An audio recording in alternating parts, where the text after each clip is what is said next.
하나님의 말씀 살펴보도록 하겠습니다. 이번 주부터는 우리가 구약 성경의 신명기를 함께 살펴보고자 합니다.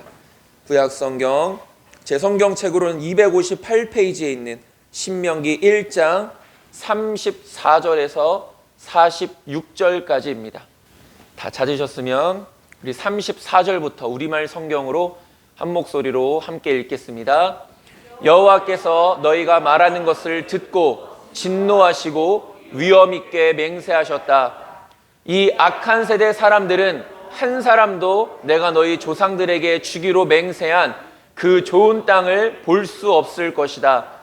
오직 여분네의 아들 갈렙만이 보게 될 것이다. 그는 그곳을 볼 것이니 내가 그와 그 자손들에게 그 발길이 닿은 땅을 줄 것이다.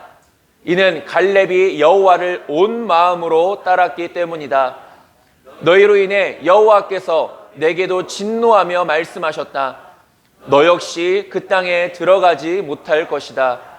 그러나 너를 보좌하는 눈의 아들 여호수아는 그 땅에 들어갈 것이다. 그를 격려하여라. 그가 이스라엘을 이끌어 그 땅을 상속하게 할 것이다. 그리고 너희가 포로로 끌려갈 것이라고 말한 그 어린아이들, 곧 아직 좋은 것과 나쁜 것을 구별하지 못하는 너희 자녀들은 그 땅에 들어갈 것이다. 내가 그 땅을 그들에게 줄 것이니 그들이 그곳을 차지할 것이다. 그러나 너희는 뒤돌아 홍해 길을 따라 난 광야를 향해 가라. 그러자 너희가 대답했다. 우리가 여호와께 죄를 지었으니 우리 하나님 여호와께서 우리에게 명령하신 대로 우리가 올라가 싸우겠습니다. 그리하면 너희는 그 산지에 올라가는 것이 쉬울 것이라 생각하고 자기의 무기를 들었다. 그러나 여호와께서 내게 말씀하셨다. 그들에게 말하여라. 그리로 올라가 싸우지 말라. 내가 너희와 함께하지 않을 것이다. 너희는 너희 적들에게 지고 말 것이다. 그리하여 내가 너희에게 이 말을 전했지만 너희는 듣지 않고 여호와의 명령에 반역해 교만하게도 그 산지로 행진해 올라갔던 것이다. 그 산지에 살고 있던 아모리 사람들이 나와서 너희를 쳤다. 그들은 너희를 벌떼처럼 쫓아냈고 세일에서 호르마까지 너희를 모조리 쳐서 쓰러뜨렸다. 너희는 돌아와 여호와 앞에서 울었지만 여호와께서는 너희가 우는 것을 돌보지 않으셨고 너희에게서 귀를 막으셨다. 그리하여 너희가 여러 날을 가데스에서 머물렀고 너희는 그곳에서 오랜 시간을 보냈던 것이다. 아멘. 아멘. 오늘은 온전히 여호와께 순종하였은즉 이라는 제목으로 우리가 이 시간 함께 귀한 은혜를 나누고자 합니다. 지난 한 주간도 하나님의 말씀과 기도로 승리하셨습니까? 우리는 지난주에 선을 행하는 자는 하나님께 속하고 라는 제목으로 함께 은혜를 나눴습니다. 사도 요한은 가이오의 섬김을 칭찬하면서 근본적으로 진리 안에서 행하는 것과 그렇지 않은 것에 대해서 교훈하기 위해 요한 3서를 기록하였다라고 이렇게 말씀을 나눴습니다. 섬김은 믿음의 열매 중 하나입니다. 온전한 믿음에는 반드시 섬김이라는 귀한 열매가 나타나게 된다는 것이죠. 그러나 가장 중요한 섬김은 최우선적으로 하나님을 향할 수 있어야 됩니다. 이웃을 사랑하고 형제들을 섬기는 일도 우리 믿음의 사람들에게 중요한 일이고 믿음의 열매 중 하나이지만 가장 먼저 섬겨야 할 분은 바로 하나님이시라는 것이죠. 그래서 하나님을 향한 섬김이라는 것은 곧 하나님을 향한 경배, 다른 말로 하면 예배를 의미한다는 것입니다. 우리는 가이오와 같은 진리 안에서 행하는 자가 될 수 있어야 합니다. 가이오는 사람들에게 인정받기 위해 선을 행했던 것이 아니라 그 안에 예수 그리스도께서 거하셨기 때문에 그로 말미암아 선을 행할 수 있었던 것이죠. 믿음의 사람들에게 있어서 가장 중요한 것은 하나님께로부터 인정받고 칭찬받는 것입니다. 하나님은 언제나 우리의 마음의 중심을 보시는 분이십니다. 우리가 어떤 동기를 가지고 어떤 마음을 가지고 하나님 앞에 예배를 드리나 이웃을 섬기나 하나님은 그 중심을 보신다라는 것이죠. 반대로 진리 안에서 행하지 않는 자의 열매는 교만이라는 열매입니다. 교만은 패망의 선봉이고 넘어짐의 앞잡이일 수밖에 없습니다. 의로우신 하나님께서는 교만한 자를 반드시 책망하십니다. 교만은 결코 우리에게 어떠한 유익도 주지 못한다라는 것이죠. 하나님께 책망받는 것이 아니라 인정받고 칭찬받는, 그래서 진리 안에서 행하는 저와 여러분들의 믿음의 삶이 될 수 있게 되기를 다시 한 번 더 간절히 소망합니다. 이것이 우리가 지난주에 살펴봤던 말씀이었습니다. 아까도 잠깐 이야기했지만 이번 주부터는 우리가 구약의 신명기를 함께 살펴보고자 합니다. 그 중에서도 이 신명기에 많은 부분들이 있지만 그 중에서도 우리가 중점적으로 살펴볼 주제들은 하나님께서 택하신 백성들과 맺으신 언약에 대해서, 그리고 그 언약 안에 담겨져 있는 복과 저주에 대해서 우리가 신명기를 집중적으로 함께 살펴보고자 합니다. 그렇다면 하나님과 백성들과 맺은 그 언약 안에서 어떻게 해야 우리가 복을 받고 어떻게 하면 저주를 받게 되는지 말씀을 통해, 그리고 앞으로 살펴볼 신명기를 통해 함께 살펴보도록 하겠습니다. 첫 번째로 신명기가 기록된 동기와 배경입니다. 신명기라는 이 단어를 풀이하면 이렇습니다. 계명을 자세하게 설명해 주는 책이 바로 신명기입니다. 그러니까 신명기를 쭉 살펴보면 하나님의 계명을 우리가 어떻게 지켜야 하는 것인가, 그것을 쉽게 풀어놓은 것이 신명기라는 것이죠. 그래서 신명기는 우리가 잘 알고 있는 모세오경 중에 마지막 책입니다. 우리가 모세오경이 뭐죠? 그러니까 모세오경 쉽게 말하면은 성경책 맨 처음 5권을 말합니다. 창세기, 출애굽기, 레위기, 민수기, 신명기. 이것이 우리가 흔히 모세오경이라고 하는데, 모세오경이라고 부르는 이유가 이것을 저자가 모세다라고 해서 우리가 흔히 모세오경이라고 말합니다.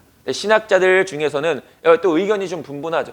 실제로 모세가 기록한 것이다, 아니면 그 후에 첨가된 것이다, 이런 이야기, 여러 가지 신학자들 사이에서는 이야기가 있지만, 중요한 것은 모세라는 인물과 모세를 통해서 이루셨던 하나님의 역사는 진실이라는 것입니다. 그것은 결코 변하지 않는 사실이라는 것이죠. 여하튼 신명기는 이스라엘 백성들이 가나안 땅에 들어갈 날이 약 2달 정도 남아있는 상태, 그러니까 40년의 광야 생활을 다 보내고 난 후입니다. 그러고서 이제 약속된 가나안 땅에 들어가기 약 2달 전에, 그리고 모세가 하나님의 부르심을 받기 얼마 안 돼서, 그러니까 받을 날이 얼마 되지 않은 때에 기록한 것이 바로 신명기입니다. 그래서 죽음을 눈앞에 둔 모세가 남긴 고별 설교가 이 신명기라는 것이죠. 모세의 고별 설교를 듣던 사람들은 출애굽 사건을 전혀 체험하지 못했거나 어려서 체험한 사람들입니다. 쉽게 말하면 출애굽 2세대들이 바로 지금 이 모세의 고별 설교를 듣는 대상들이다라고 그렇게 생각하면 쉽습니다. 그래서 그렇다면 출애굽 1세대들은 어떻게 되었느냐?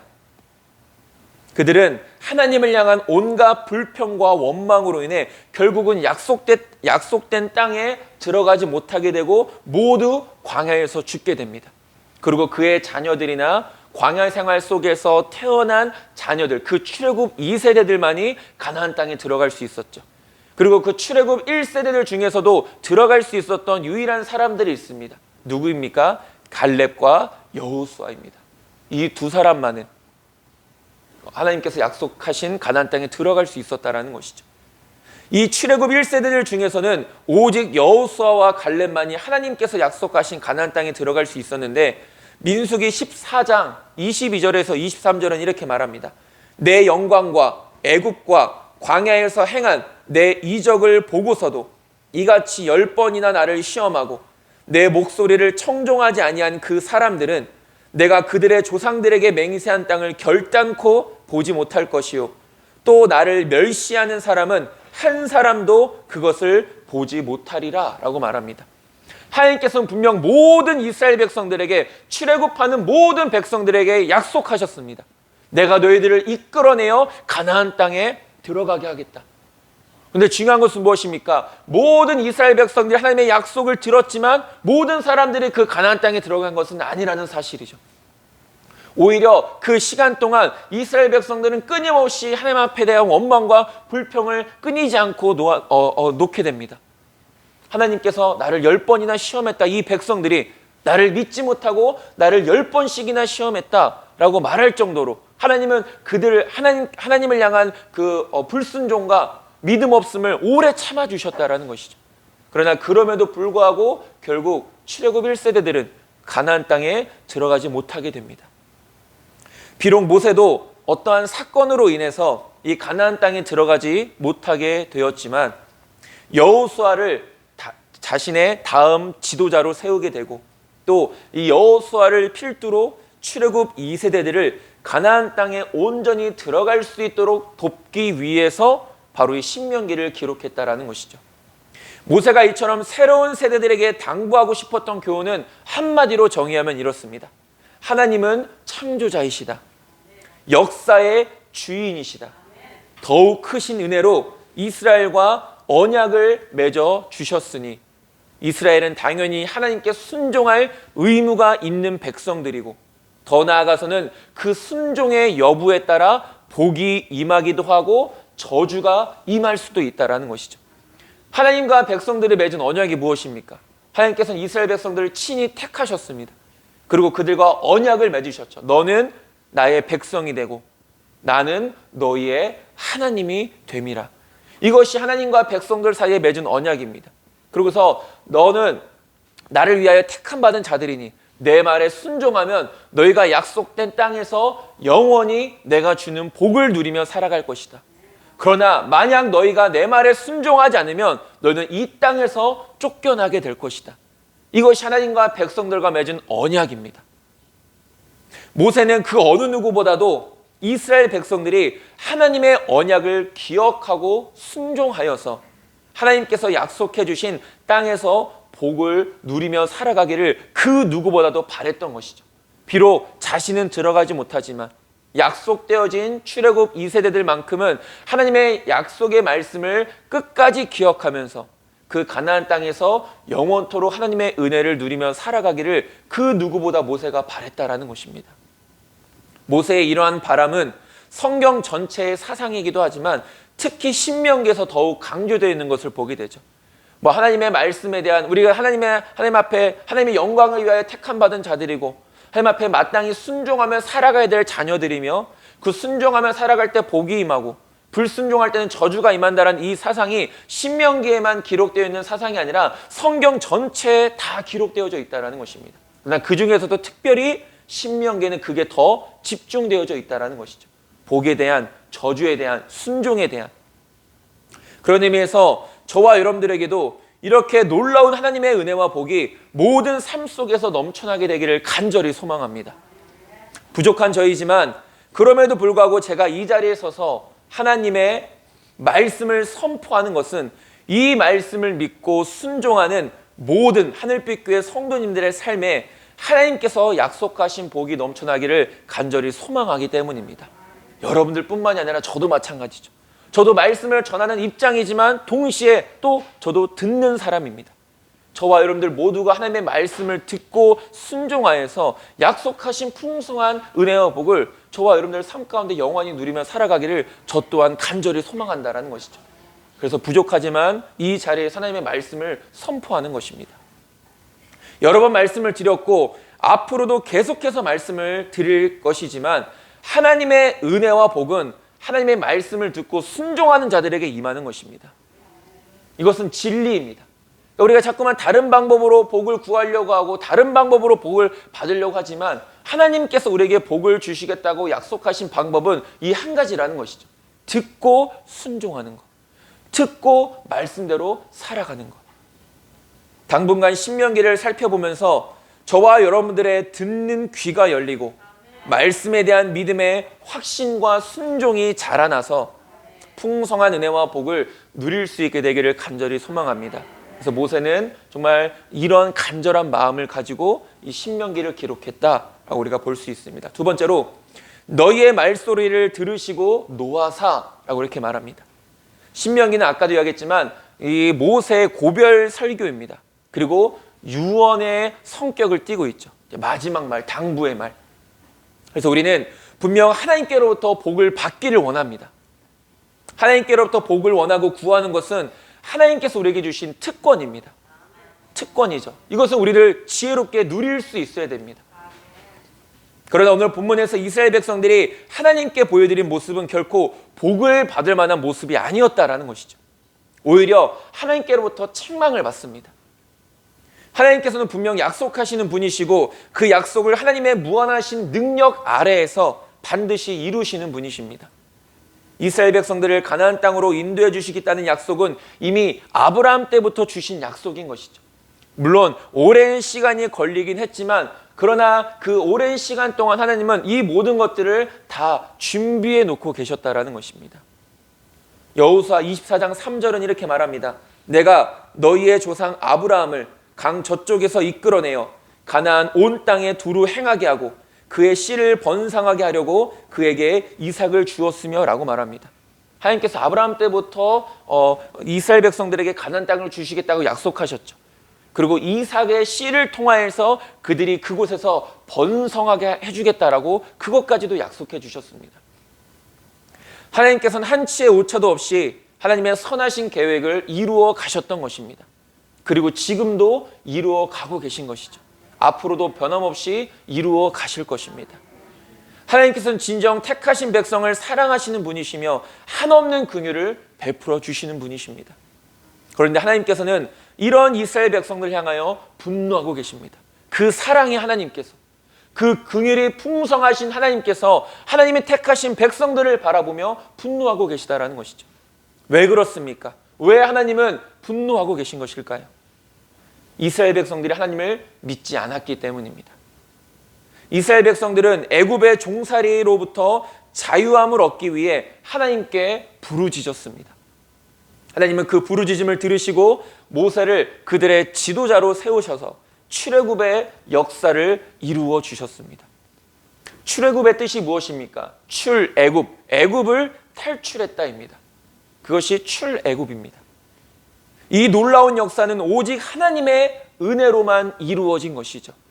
그러니까 우리가 이 출애굽의 역사, 이스라엘 백성들의 40년 광야의 생활, 그리고 약속된 가나안 땅에 들어가는 것을 우리는 상징적으로 우리의 인생과 비유할 수 있습니다. 그러니까 이 이스라엘 백성들이 애굽에서 430년 동안 종살이했던 때가 우리가 예수님을 믿지 않았던 때, 사단의 종노릇 하던 때를 의미합니다. 그리고 이스라엘 백성들이 구원받아서 이제 광야의 삶을 살아가는 것, 우리가 하나님의 은혜로 구원받고 또 우리의 인생을 광야라고 표현하지 않습니까? 그리고 결국 그 광야의 끝에 있는 약속된 가나안 땅, 그것은 바로 천국을 상징하는 것이죠. 그러니까 이스라엘 백성들의 출애굽의 역사, 광야의 삶, 가나안 땅에 들어가는 그 모든 것들이 우리의 구원의 과정들이라는 것입니다. 여정들이라는 것이죠. 이 모든 것들이 하나님의 은혜로 이루어지는 것들이라는 것을 우리는 보게 됩니다. 그리고 하나님께서는 이스라엘 백성들에게 아브라함 때부터 약속하셨던 가나안 땅을 그들에게 주시겠다고 말씀하시고 그리고 그들을 친히 인도해 주신 것이죠. 아무리 백성들이 죄를 범하여도 하나님은 결코 그 백성들을 떠나신 적이 없습니다. 생각 안 하신 적이 없다라는 것이죠. 사실 시내산에서 가나안 땅까지는 11일 정도만 가면 되는 거리였습니다. 신명기 1장 2절에 보면 이렇게 말합니다. 호렙산은 시내산이라고도 말합니다. 호렙산에서 세일산을 지나 가데스 바네아까지 10하룻길이었더라 라고 말합니다. 이 가데스 바네아라는 곳이 어떤 곳입니까? 12명의 정탐꾼을 보낸 곳입니다. 여기서 12명의 정탐꾼을 뽑아서 가나안 땅에 보내게 되죠. 그러니까 이 가데스 바네아라는 곳은 이제 조금만 가면은 바로 눈앞에 가나안 땅이 보이는 곳이었습니다. 그러니까 이스라엘 백성들이 이제 모세가 하나님께로부터 십계명을 받고 이제 가는 길, 가데스 바네아, 가나안 땅까지 가는 그 길이 약 11일 정도밖에 되지 않는 거리였다라는 것이죠. 그런데 이스라엘 백성들은 이 광야에서 몇 년을 보냅니까? 40년을 보냅니다. 11일 길이면 가는 길. 아니, 이미 그 앞에서 가나안 땅을 보고 정탐까지 했음에도 불구하고 그들은 다시 돌아서 광야로 들어가게 되고 그 광야에서 40년을 보내게 되었다는 것이죠. 그것도 들어가지 못한 사람들이 태반이었습니다. 11일이면 갈 수 있는 가나안 땅을 이스라엘 백성들은 왜 40년이나 걸려서 비로소 들어가게 된 것입니까? 백성들이 하나님께 순종하지 않았기 때문입니다. 또한 백성들은 날마다 입으로 하나님께 불평하고 원망했습니다. 민수기 14장 27절과 28절은 이렇게 말합니다.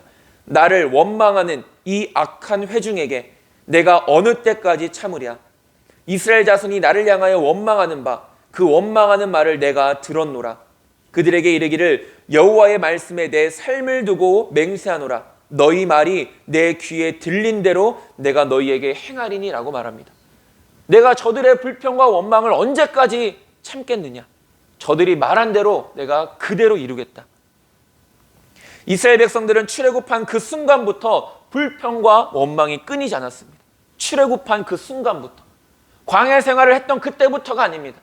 어려운 생활을 했던 그 사막에서의 생활을 살아갔던 때부터 불평과 원망이 시작된 것이 아니라 출애굽의 역사를 경험한 그 순간부터 백성들은 불평과 원망이 끊이지 않았다라는 것이죠.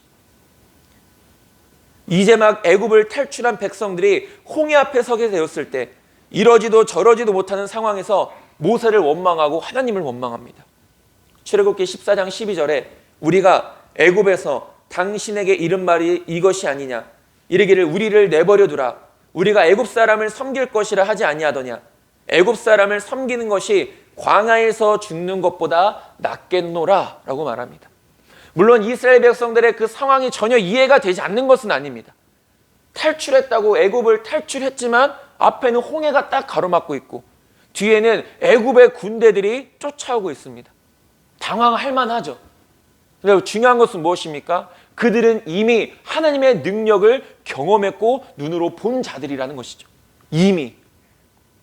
이스라엘 백성들은 분명 출애굽하기 전에 하나님께서 애굽에 내리신 10가지 재앙을 눈으로 경험했던 사람들입니다. 보고 경험했던 사람들이죠. 그리고 무엇보다 어린 양의 피로 말미암아 장자의 죽음에서부터 건짐을 받은 사람들이죠. 이것보다 더 확실한 하나님의 살아계심의 증거가 어디 있겠습니까? 그럼에도 불구하고 백성들의 모습은 믿음 없는 모습이었고 순종하지 않는 모습이었습니다.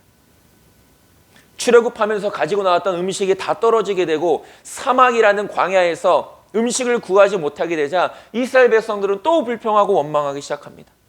출애굽기 16장 3절에서 이스라엘 자손이 그들에게 이르되 우리가 애굽 땅에서 고기 가마 곁에 앉아있던 때와 떡을 배불리 먹던 때에 여호와의 손에 죽었더라면 좋았을 것을 너희가 이 광야로 우리를 인도해내어 이 온 회중이 줄여 죽게 하는도다 라고 말합니다. 차라리 우리가 애굽에서 종살이 했던 때가 더 편했다 이렇게 말하는 것이죠. 그때 죽었으면 우리가 이렇게 굶어 죽진 않았을 것 아니냐. 이 이후에 하나님은 어떤 은혜를 내리십니까? 만나의 은혜를 내리시지 않습니까? 그것을 바라보지 못했다는 것이죠. 그런 하나님의 능력을. 이뿐만이 아닙니다. 광야 생활 내내 이들은 하나님을 향한 감사가 아니라 불평과 원망만 늘어놓았습니다. 우리가 이 출애굽기나 이스라엘 백성들의 광야 삶을 하는 거 보면 그들의 삶 속에서 감사라는 것을 찾아볼 수가 없습니다. 문제가 해결되면 그때서야 자신들의 잘못을 깨닫고 하나님을 찬양하지만 문제 앞에 놓여 있었을 때 그들은 결코 감사한 모습이 아니라 불평과 원망의 모습만 있었다는 것이죠. 어떨 때 그 어려움의 문제가 해결되어졌습니까? 모세가 기도할 때 그 문제가 해결됐습니다. 백성들 어느 누구도 기도하는 사람이 없었다는 것이죠. 그런 그들에게 하나님은 어떻게 진노하십니까? 그들이 불평하고 원망한 그대로 이루신다라는 것이죠. 민수기 14장 28절 후반부에 너희 말이 내 귀에 들린 대로 내가 너희에게 행하겠다. 차라리 죽었으면 좋았을 뻔했다. 그리고 그들의 말대로 하나님은 그들을 광야에서 죽게 하셨습니다. 정말로 하나님께서는 그들이 말한 그대로 행하셨다는 것이죠. 그러니까 우리가 이 말 한마디가 얼마나 중요한가라는 것을 다시 한 번 더 깨닫게 됩니다. 우리가 내뱉는 말 한마디, 그냥 흘려보내는 말 한마디 한마디가 하나님이 듣지 않으시는 말이 없다라는 것이죠. 하나님이 다 듣고 계시다라는 것입니다. 그리고 그것은 결국 우리의 믿음의 모습으로 나타나기도 한다라는 것이죠. 우리의 말은 우리의 믿음과 행함과 행동으로 나타나게 되는 것입니다. 믿음이 없으면 안 된다라고 말하는 것입니다. 그건 정말로 안 되는 것이죠. 믿음이 있으면 된다라고 말하는 것입니다. 그러면 정말로 하나님께서 그 말한 대로 이루어 주신다라는 것이죠. 하나님께서는 우리의 말뿐만이 아니라 우리의 모든 생각까지도 감찰하시는 분이십니다. 살피신다라는 것이죠. 그렇기 때문에 믿음의 사람들은 생각하는 것, 마음에 품는 것, 그리고 말하는 것을 항상 조심할 수 있어야 됩니다. 잠언 3장 21절에서 내 아들아 완전한 지혜와 근신을 지키고 이것들이 내 눈앞에서 떠나지 말게 하라 라고 말합니다. 예전에도 근신이라는 단어에 대해서 살펴봤습니다. 말과 행동을 삼가고 조심하는 것이 근신입니다. 사전적 의미를 찾아보면. 그러니까 우리 믿음의 사람들은 항상 어떻게 되는 것이 말과 행동을 조심해야 됩니다. 그리고 이 근신이 우리의 삶 속에서 떠나지 않게 하라 라고 이렇게 말하고 있습니다. 불평과 원망이 가득한 삶에는 결코 하나님의 은혜와 복이 임할 수 없다라는 것이죠. 아무리 하나님께서 우리에게 귀한 놀라운 기적의 역사를 준비해 놓고 계셔도 불평과 원망의 그릇에는 그 은혜가 담겨질 수 없다라는 것입니다. 불평과 원망이 가득하다라는 것은 하나님을 향한 믿음이 없다는 증거이기 때문입니다. 믿음이 없이는, 순종이 없이는 결코 하나님의 은혜를 누릴 수가 없는 것이죠. 35절 이렇게 말합니다. 이 악한 세대 사람들 중에는 내가 그들의 조상에게 주기로 맹세한 좋은 땅을 볼 자가 하나도 없으리라. 아까도 이야기했지만 아무리 하나님께서 우리에게 좋은 은혜와 복을 준비하시고 예비해 놓으셔도 우리가 믿지 않으면 나에게 임하지 않는다라는 것입니다. 아무리 가나안 땅, 젖과 꿀이 흐르는 가나안 땅으로 내가 너희를 인도해낼 것이다. 아브라함 때부터 약속한 이 땅을 내가 너희에게 차지하게 할 것이다. 이런 은혜의 말들, 복된 말들을 우리에게 주셔도 믿지 않으면 결코 차지할 수 없다라는 것이죠. 저와 여러분들은 이런 이스라엘 백성들처럼 어리석은 자들이 되지 않게 되기를 간절히 소망합니다. 우리가 믿은 대로 되는 것입니다. 우리가 말한 대로 하나님의 뜻 안에서 이루어지는 것입니다. 우리는 그런 믿음을 가지고 말로나 생각으로나 마음으로나 하나님 앞에 범죄하지 않을 수 있어야 되는 것입니다. 세 번째로 온전히 여호와께 순종하였다라고 말합니다. 앞서 살펴봤던 하나님을 향한 불신과 불평과 원망이 끊이지 않았던 많은 이스라엘 백성들과는 다르게 갈렙이라는 사람은 하나님의 말씀에 온전히 순종한 사람이라는 것을 보여주고 있습니다. 그 수많은 사람들 중에서도 순종한 사람이 많지 않다는 것을 보게 되죠. 여호수아와 갈렙만이. 36절에서 이렇게 말합니다.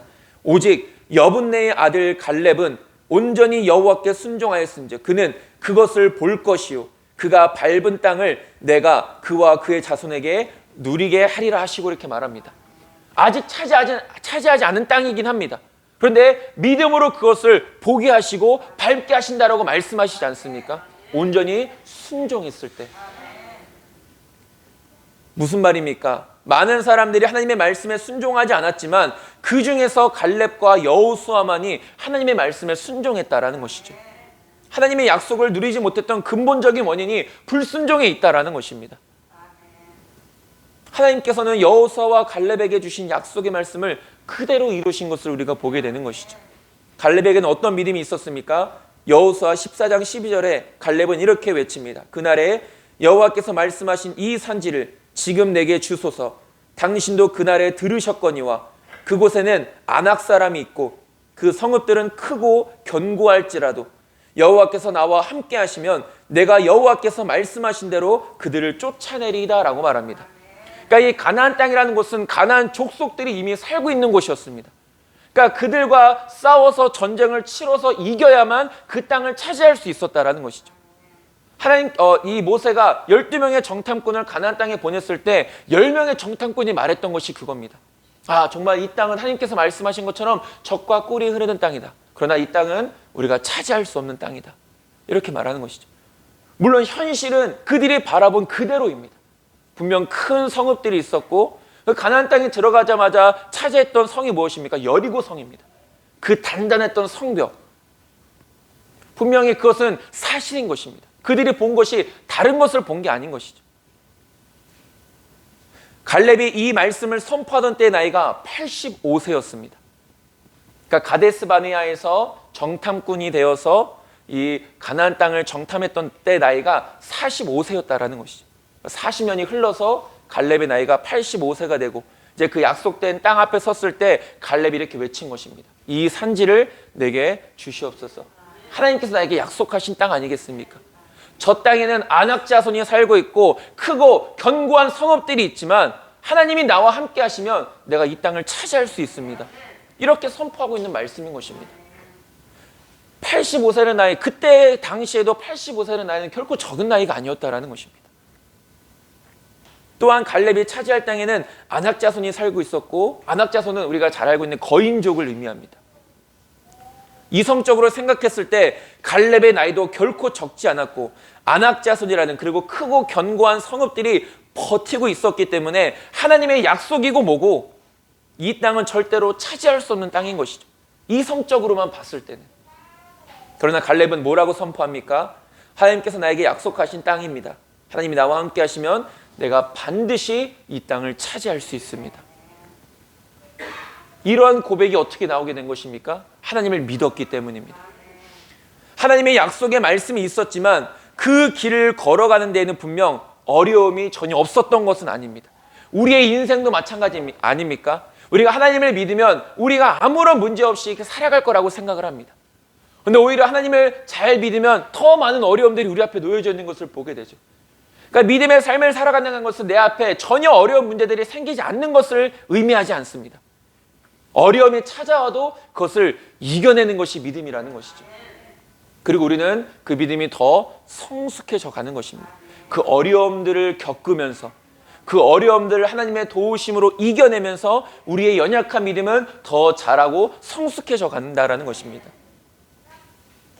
그러나 그 어려움이 전혀 어려움이 되지 않는 것은 하나님께서 함께 하시기 때문입니다. 갈렙과 여호사는 이것을 보았습니다. 그리고 이것을 믿었습니다. 그러나 수많은 백성들은 이것을 보지 못했고 믿지 않았다라는 것이죠. 하나님이 그들과 함께 하신다라는 것을. 갈렙과 여호사도 다른 10명의 정탐꾼과 똑같은 것을 보았습니다. 다른 것을 본 게 아닙니다. 똑같은 것을 보고도 왜 10명의 정탐꾼들은 가나안 땅을 결코 차지할 수 없다고 말하고 갈렙과 여호사는 이 땅은 진정 하나님께서 우리에게 약속하신 땅이니 가서 차지하자라고 이렇게 말하는 것일까요? 믿음의 차이라는 것이죠. 믿음의 사람들은 당장 눈앞에 있는 어려움으로 인해 두려워하거나 하나님을 신뢰하지 못하는 어리석음을 범하지 않습니다. 오히려 그 문제 앞에서 더욱더 담대해지는 것이죠. 그것이 믿음이라는 것입니다. 그리고 지금 당장은 눈에 보이지 않는다 할지라도 하나님의 약속을 끝까지 신뢰하여서 결국은 승리하는 자들입니다. 약속된 땅, 갈렙은 분명 그 땅이 하나님께서 우리에게 주신 땅이라고 믿었지만 그 땅을 차지하기까지는 40년이라는 시간이 지났습니다. 그의 부족함 때문이 아니라 수많은 이스라엘 백성들의 부족함 때문이었던 것이죠. 어떻게 보면 갈렙과 여호사는 억울할 만도 했을 것입니다. 우리라도 들어가서 살았으면. 근데 어쨌든 그들과 함께 하였고, 이 갈렙과 여호수아는 그 오랜 시간이 지났음에도 그것을 기억하고 계속해서 하나님 앞에 선포할 수 있었던 것은 믿음이 연약해지지 않았다라는 것을 의미합니다. 흔들리지 않았다라는 것을 의미하는 것이죠. 우리는 때로 많이 흔들 때가 있습니다. 빨리 이루어지지 않으면, 내가 생각했던 때에 하나님의 역사가 일어나지 않으면 우리의 믿음이 흔들릴 때가 있다라는 것이죠. 그러나 여호수아와 갈렙은 그날 물론 40년 이런 약속의 말씀이 있었지만 40년 동안 흔들리지 않는 믿음 가운데서 자신들에게 주실 이 가나안 땅을 믿음으로 끝까지 바라봤다라는 것입니다. 이것이 믿음의 사람들이라는 것이죠. 예전에도 함께 나눴던 글입니다. 제가 항상 기억하면서 살아가는 글인데, 편안한 삶을 위하여 기도하지 말고 강한 사람이 되기 위하여 기도하라. 항상 저는 제 나름대로 생각하며 살아가고 있는 글귀입니다. 편안한 삶을 위해서 기도하는 것이 아니라 강한 사람이 되기 위하여 기도하라. 아까 그 말씀과 같은 것이죠. 우리 앞에 놓여져 있는 어떻게든 피해가려고, 어떻게든 나에게 임하지 않게 달라고 기도하는 것이 아니라 어떤 일이 임하든 그것을 이겨낼 수 있는 믿음을 달라고 우리는 기도할 수 있어야 되는 것이죠. 어떤 상황과 환경 속에서도 하나님을 끝까지 신뢰하는 것, 그것이 이 세상에서 승리하는 방법이고 하나님의 약속된 복을 받는 비결인 것입니다. 이것이 바로 믿음이라는 것이죠. 단순히 내가 하나님을 안다, 교회에 나온다, 이것이 믿음이 아닙니다. 하나님을 신뢰하는 것, 그것이 믿음인 것이죠. 저와 여러분들에게도 하나님을 향한 갈렙과 같은, 여호수아와 같은 믿음이 있기를 간절히 소망합니다. 이 믿음 안에서 하나님의 놀라운 약속의 은혜와 복을 풍성히 누릴 수 있는 저와 여러분들이 될 수 있게 되길 또한 간절히 소망합니다. 마지막으로 여호와께서 너희의 소리를 듣지 아니하시며 라고 이렇게 말합니다.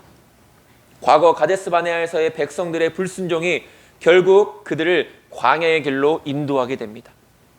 그 가데스 바네아에서 12명의 정탐꾼을 보냅니다. 네, 10명의 정탐꾼이 백성들을 마음을 요동하게 하죠. 이 땅은 절대 우리가 차지할 수 없는 땅이다. 결국은 백성들이 또 거기서 하나님을 원망합니다. 하나님께서 그들에게 결국 뭐라고 말씀하십니까? 40절에 너희는 방향을 돌려 홍해 길을 따라 광야로 들어갈지니라 하시매 라고 말합니다.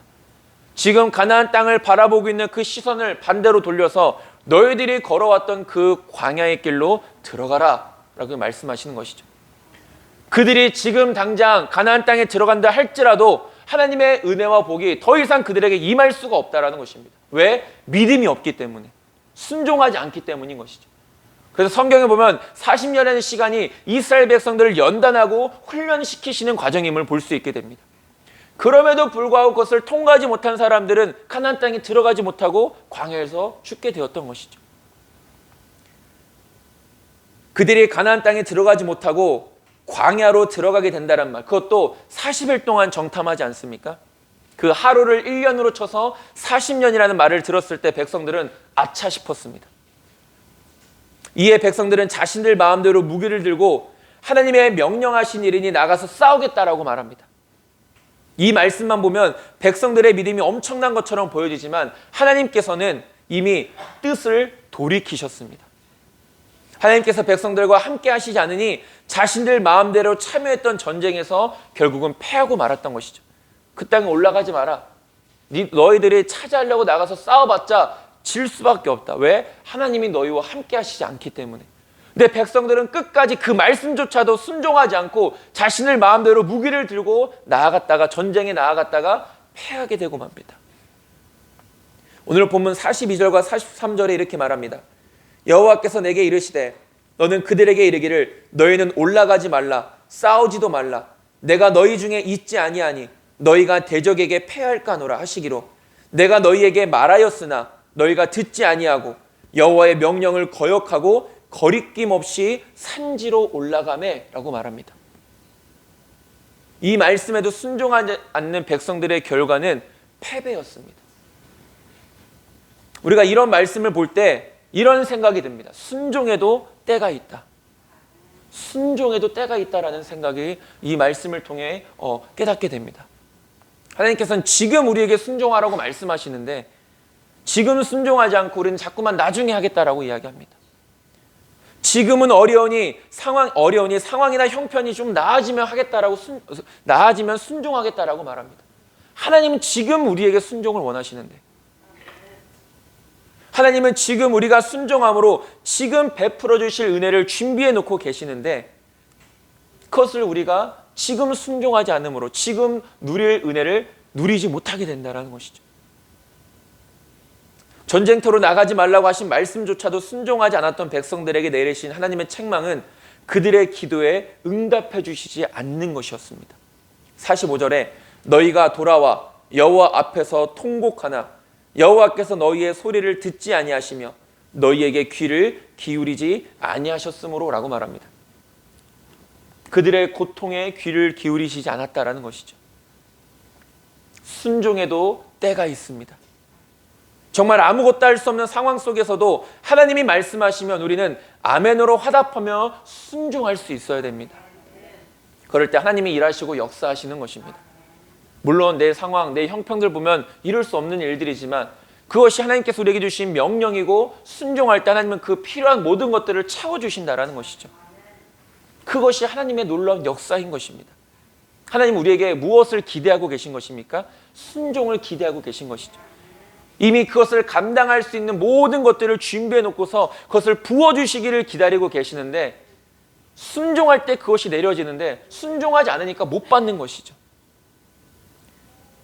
저와 여러분들은 순종의 때를 놓치지 않게 되기를 간절히 소망합니다. 할 수 없을 것만 같을 때 우리는 하나님을 바라볼 수 있어야 합니다. 그러면 하나님은 우리와 함께 해주십니다. 그러면 우리는 하나님의 능력 아래에서 모든 것을 감당해낼 수 있는 것입니다. 바울의 고백이 그것 아니었습니까? 빌립보서 4장 13절 내게 능력 주시는 자 안에서 내가 모든 것을 할 수 있느니라. 이것이 믿음의 사람들의 고백인 것입니다. 또한 우리는 백성들의 무지한 모습을 바라보면서 깨닫는 것은 순종할 때 기도의 응답을 받을 수 있다는 것입니다. 순종하지 않는 자들의 기도에 하나님은 귀를 기울이시지 않습니다. 기쁨으로 순종하는 자들의 기도에 하나님은 귀를 기울이시는 것입니다. 진정으로 기도의 응답을 받고 싶으십니까? 우리의 기도가 하나님의 뜻 안에서 이루어지기를 진정으로 원하십니까? 그렇다면 저와 여러분들 모두 다 하나님의 말씀에 순종할 수 있게 되길 소망합니다. 순종 없는 기도는 진정한 기도가 될 수 없습니다. 거룩한 삶이 없는 기도는 진정한 기도가 될 수 없다는 것이죠. 그것은 단순히 세상 사람들도 하는 우상들 앞에서 복을 구하는, 자신의 안위만을 구하는 그런 소원수리에 지나지 않는 것입니다. 저와 여러분들의 기도는 날마다 순종하는 가운데 하나님께서 들어주시고 응답해 주시는 믿음의 기도가 될 수 있게 되기를 주님의 이름으로 축원드립니다. 말씀을 정리하겠습니다. 신명기는 모세의 고별 설교이면서 유언집입니다. 가나안 땅에 들어갈 백성들을 향한 모세의 사랑이 느껴집니다. 하나님은 우리의 모든 생각과 마음과 말을 아시고 들으시는 분이십니다. 그리고 우리가 고백한 대로 하나님은 이루시는 분이십니다. 그렇기 때문에 믿음의 사람들은 항상 근신할 수 있어야 됩니다. 진정한 승리는 하나님께 대한 온전한 순종과 신뢰를 통해서만 이루어지는 것입니다. 하나님을 신뢰하는 자만이 하나님의 약속된 은혜와 복을 누릴 수 있는 것입니다. 이것이 아까 이야기했던 신명기 전체의 사상입니다. 하나님과의 언약을 맺은 백성들, 순종하는 자들에게 복이, 불순종하는 자들에게 저주가. 기쁨으로 순종하여 기도의 응답의 복을 누릴 수 있는 저와 여러분들이 되어지길 소망합니다. 이번 한 주도 믿음으로 순종하여서 하나님 앞에 영광 올려드리며 귀한 은혜를 누리는 저와 여러분들 모두가 될 수 있게 되기를 다시 한 번 더 주님의 이름으로 축원드립니다. 기도하겠습니다. 하나님, 우리와도 맺으신, 하나님의 자녀된 우리와도 맺으신 그 언약, 말씀 앞에 온전히 순종한 그것이 마땅한 우리의 의무이며 또한 책임임을 잊지 않게 하시고, 그러나 놀라운 것은 우리가 마땅히 해야 될 일임에도 불구하고 우리에게 복을 약속하시고 은혜를 약속하신 하나님이심을 믿습니다.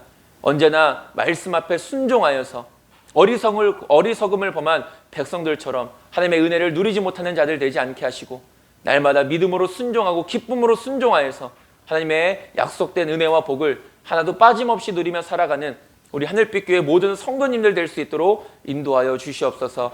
예수님의 이름으로 기도드립니다. 아멘.